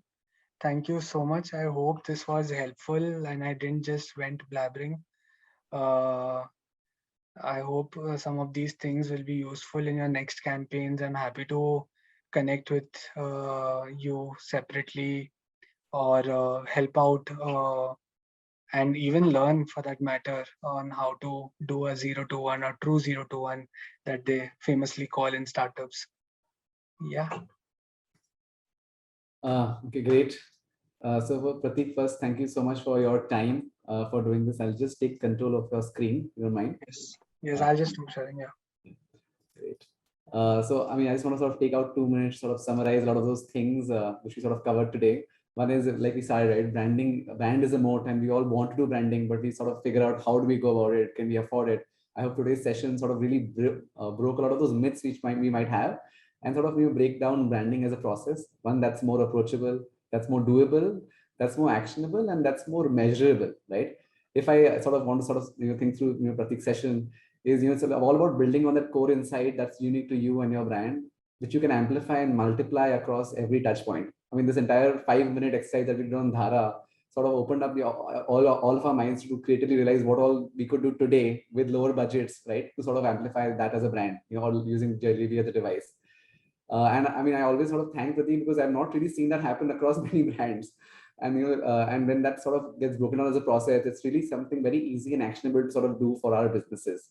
So on that note, I sort of want to thank Prateek, and Prateek, you are aware of how we'll thank him with our own little device, which is our audio, which we play at the beginning and at the end of every session. That's right. And on that note, so 2 things. Everyone, please turn on your videos. So it's another little way of saying thanks to Prateek for taking out his valuable time and doing this as always. And Prateek, you can join us. It's pretty simple. You're aware. We put our hands in front. Yes, and we will go countdown between 3 to 1 and go team. Okay, ready? 3, 2, 1. Go team. Go team. Go team, everyone.